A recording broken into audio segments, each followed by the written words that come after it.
Welcome, Baruch atah Adonai Eloheinu melech haolam, asher kitshanu b'mitzvotav, v'tzivanu la'asok b'divrei Torah. Amen.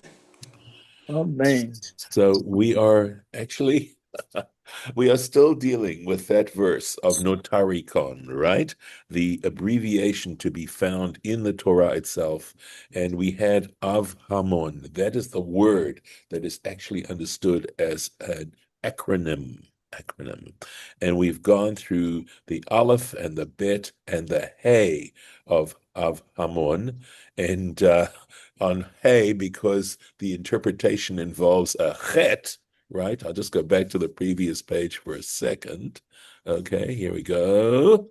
Here, there it is. Chaviv netaticha bamot. I have made you a delightful, precious, sweet, darling. That's chaviv. But of course, chaviv starts with a chet. It doesn't start with a hey. And so that made Torah T'mimah, forced him to go into a major excursus on how, and give lots and lots of examples of how often the rabbis interchange the hey and the chet, both ways. Sometimes a hey is understood as a chet, sometimes a chet is understood as a hey, the whole deal. And goes into a major issue there, and actually solves a problem as a result of an interpretation where there doesn't seem to be a connection, and he's able to discover the connection. So, and that's where we left things in our previous lesson. So we've got three more letters to do. Melech, there's the hamon, the mem of hamon, right? Melech, a king, I have made you to the nations. So all these relationships to the rest of the world, Okay, let's take a look. I don't think there's a terribly long comment here. That's Yud Dalet, and that's down here. And so he shows us the verses that support this, that it isn't just speculation, but it's a statement. It says, Kamoshe Katuv, as is stated. Nasi, this is Elohim Ata Betochenu. This is when Abraham comes to bury Sarah, and he's talking to the people of Chet, and one of the leaders says to him, "You are a Nasi, you are a prince of God, you are amongst us." Right? Okay, so that's the Melech. Vatik netaticha ba'umot. So I Vatik normally is understood as meaning someone who is been around a long time. It has a veteran, right? Normally, interesting veteran Vatik, but that's the way it's sort of understood in modern Hebrew. But I looked it up; it didn't make a lot of sense to me when I read this. A veteran, I've made you amongst the people, right? Amongst the nations. So I looked it up in Jastro, and on page 366b, Jastro, and there's an actual entry in the Jastro that refers to this particular phrase, and it means distinguished. I've made you distinguished amongst the nations. Let's take a look at how he understands. Because it isn't a verse that says that, okay, directly, but he says, Iyen, take a look at Mashe Katuv, Bidrasha HaKodemet. So here he's telling, let's make sure I've got the right one here. Yeah, Tetvav, right? That's it. Well, nope, that's here. Wrong one. Sorry, wrong letter. Let's go to Tetvav here. Let's find it. Tetvav, right here. Sorry. Bebrachot Tet Bet in Tractate Brachot, page 9b. Piresh Rashi. Rashi explains this term vatik, right, has also the meaning of sanua. That's how he understands it, right? Jastrow translates it as distinguished. Rashi understands it as sanua, discreet, right? Modest, discreet. Umechabev mitzvot, someone who loves, treasures mitzvot, commandments. You can either look at commandments negatively, or you can see them as a privilege that the Torah allows you to actually do the divine will.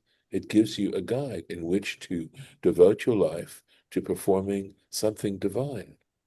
And people who understand mitzvot that way understand what an amazing treasure each mitzvah is, right?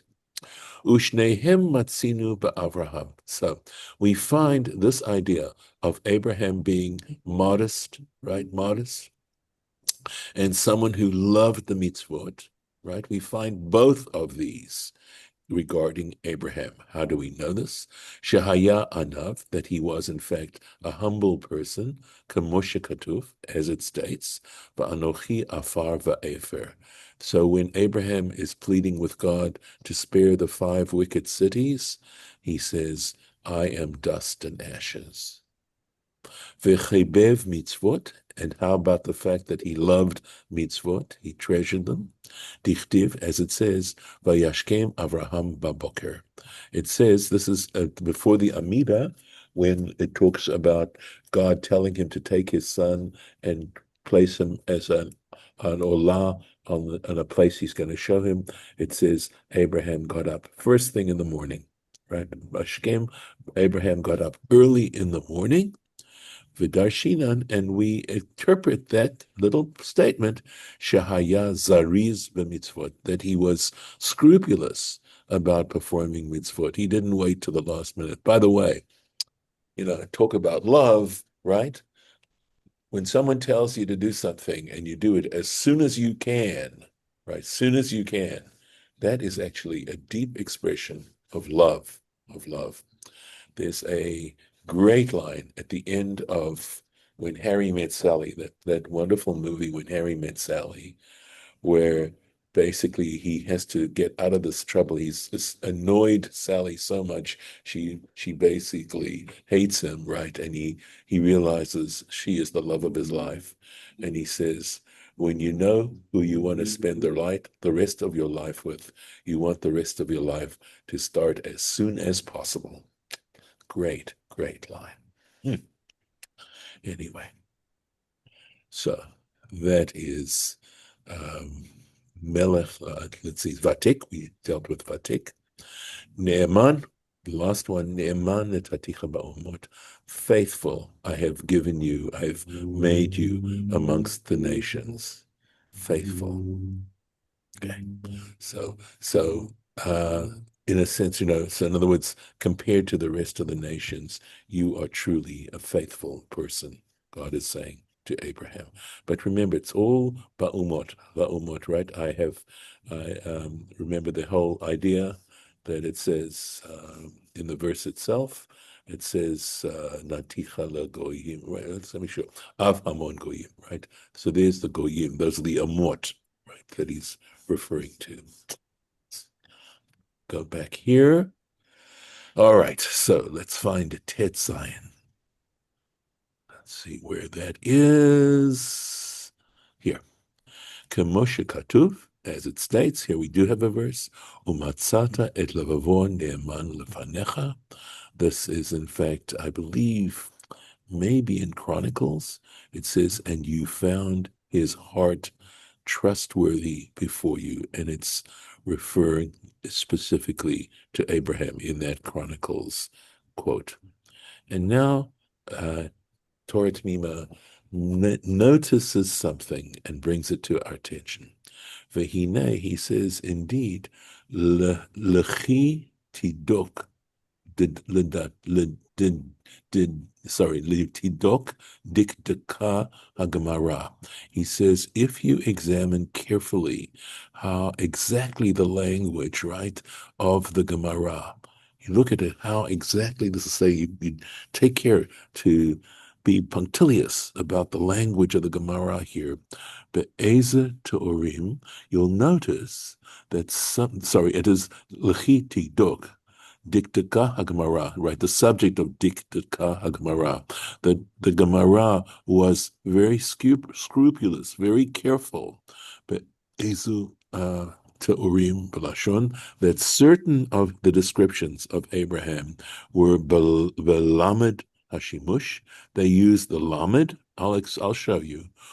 So, for example, Le'umot, where he says Le'umot, Uve'ezu, and some of them, he says, bebeit hashimush, with the bet that is used as a prefix, right? A utility. For example, be'umot. So let's go back and take a look, right? This is what he's saying in this in this, right? Okay, so here we go. It starts actually up here. Let's find the place here.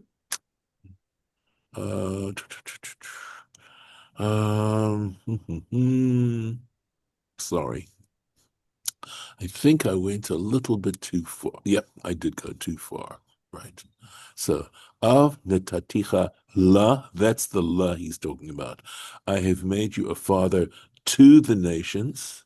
Notice this, bachor netaticha ba'umot. This is the point that Torah T'mimah is making.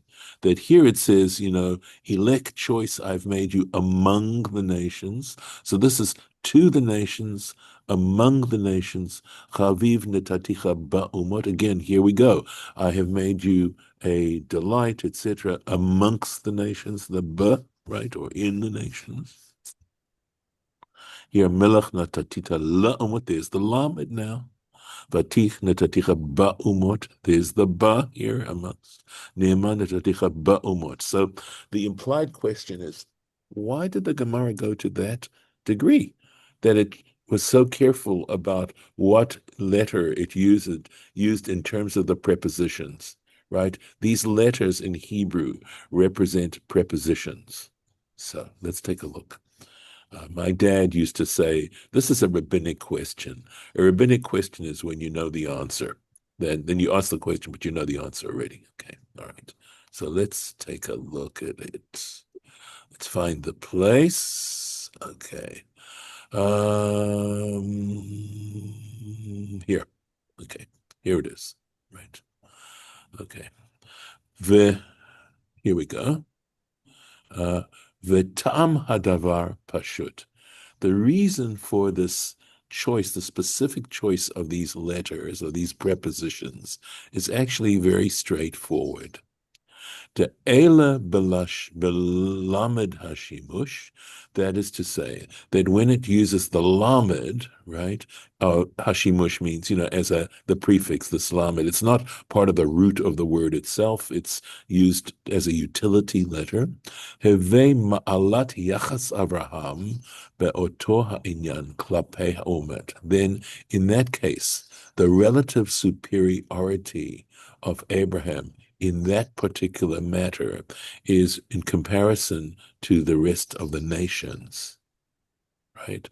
Or is regarding the rest of the nations, right? It's in relationship to the rest of the nations.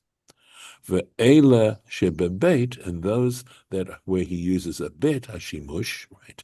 Heve ma'alat hayachas. In that case, his superiority, his distinguished nature, klapei HaKadosh Baruch Hu, that has to do with how God is looking at him. And he says, "Dok bazit." Take a look carefully at it. So let's take a look. Let's do that. All right. So don't need to necessarily look at every single example, but at least let's look at some, right? So I have made you a father to the nations, right? He's saying that is regarding the other nations, right? He's made him a father. Bachor netaticha ba'umot. Now there's the ba. So I have made you an elect, distinguished, right? Elect amongst the nations. In other words, how God is looking at Abraham. So the nations are looking at Abraham in this case as their patriarch.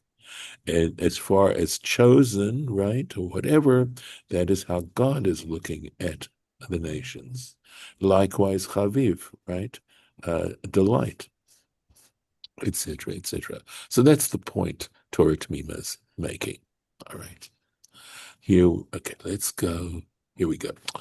These are really, I think, wonderful insights into the Torah here.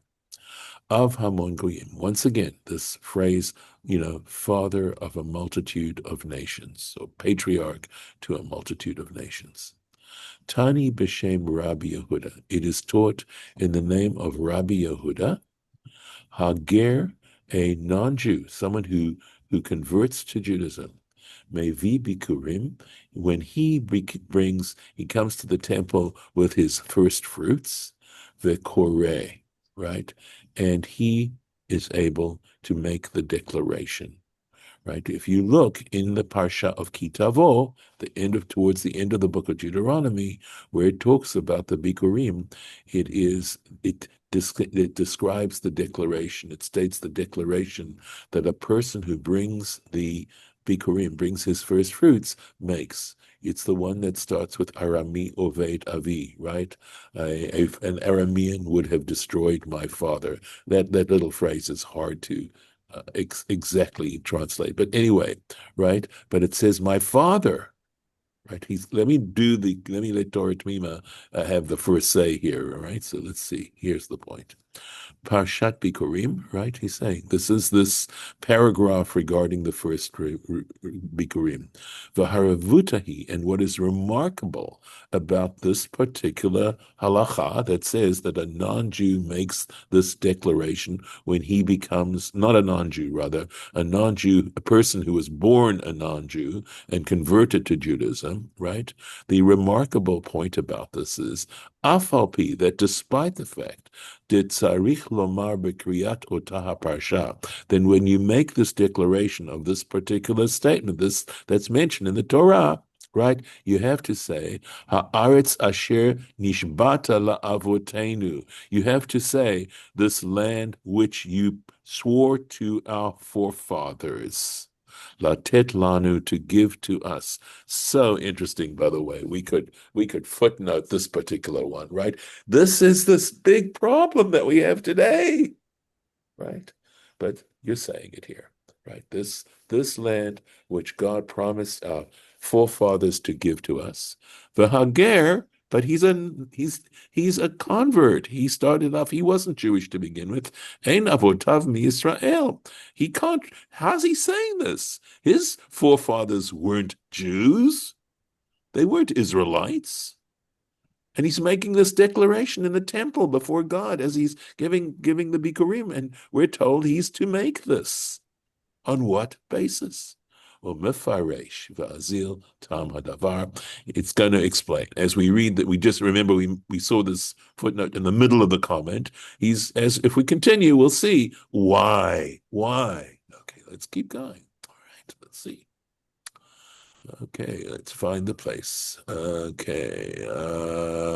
Okay. My Tama, what is the reason? Dichti, because it states, Ki av hamon goyim nataticha, because it says here, I make you a patriarch of a multitude of nations. The sha'avar, in the past, understood by this, what's the point God's making to Abraham here? The sha'avar, in the past, hayita avla Aram. In the past, you were simply a patriarch to Aram, to the nation of Aram. But now, ata av lachol hagoyim. Now you are the patriarch to all the nations. Want to note, he gives you, of course, his source, and the source is from the Talmud Yerushalmi. It is not found in the Babylonian Talmud. This particular statement is found in the Talmud Yerushalmi in tractate, not surprising, Bikkurim. There's a tractate that describes Bikkurim, first fruits, Perek Aleph, chapter 1, halacha dalet, the fourth halacha, Lord described and discussed there. Let's take a look at this. Really, I thought, very cool stuff. V'retzono lomar, and what he wants to say, to make sure that, this is the right place.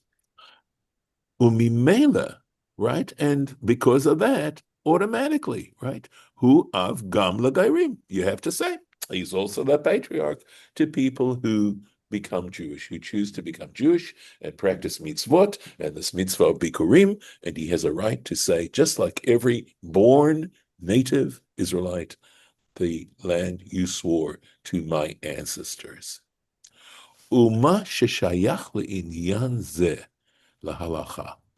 And what is relative to this particular matter, lahalacha, in terms of the law, right, the actual law itself, v'nafka mina hazman, and the practical distinction. This nafka mina means, what do we get out of it, right? What practical issues do we derive from this particular issue? Hazman, nowadays, niv'ar imitzum Hashem.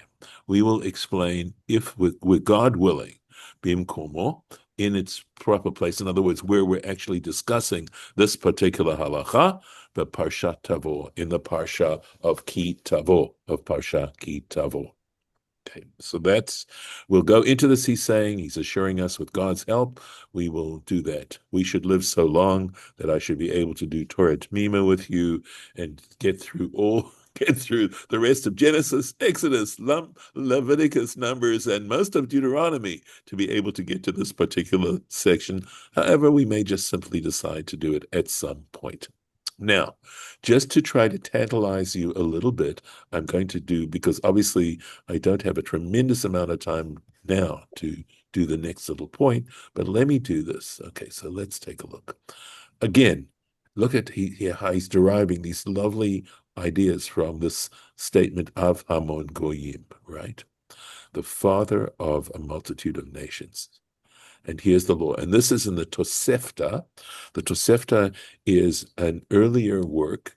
In some ways, there are many statements, legal statements. It parallels the Mishnah. In other words, it is organized just the way the Mishnah is organized.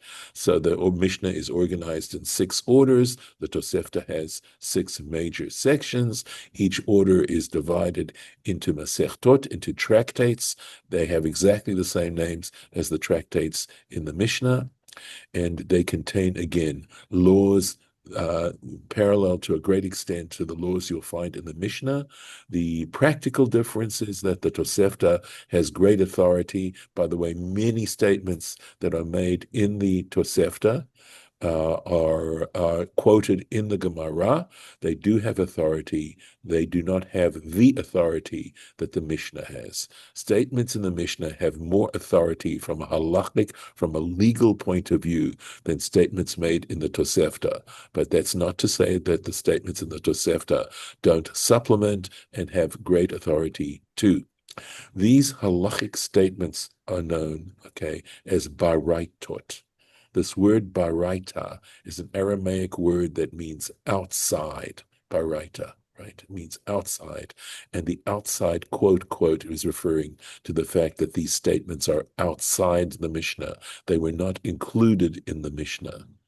So many of these statements we're saying, and the Talmud, in terms of clarifying the law, because that's what the Talmud does. These are these discussions to try and polish and shape and clarify the mitzvot so that we, as I said, try to perform these mitzvot with all our heart, soul, and might. Right. So anyway, this is the law that we're going to read. Hanoder mi Yisrael, someone who swears, takes an oath, and says he will not derive any benefit from a certain Jew, right? If he swears that he will not derive a specific benefit, I will never buy from that person again, that particular Jew. He swears, I'm never going to do business with that person again. That's kind of swearing that we're talking about. Asur gam b'geirim. He's also forbidden to take benefit from converts. Because it's written, I have made you the patriarch of a multitude of nations. I've made you, right? So you know that we call a person who converts to Judaism son of Abraham, right? Ben so-and-so, or daughter of Abraham, etc. Okay. So he has some interesting notes to make about this, and that's what we're going to do, God willing, next time we meet. In our next lesson, we're going to look and see what he says there. And I have some things I want to share with you at that particular point. So let's take a look here. I'm going to find your TED so I can find it easily. Next time we meet, I'm going to stop the share. And any comments? No comments. No comment. Okay, at least not for the record. Okay. Okay.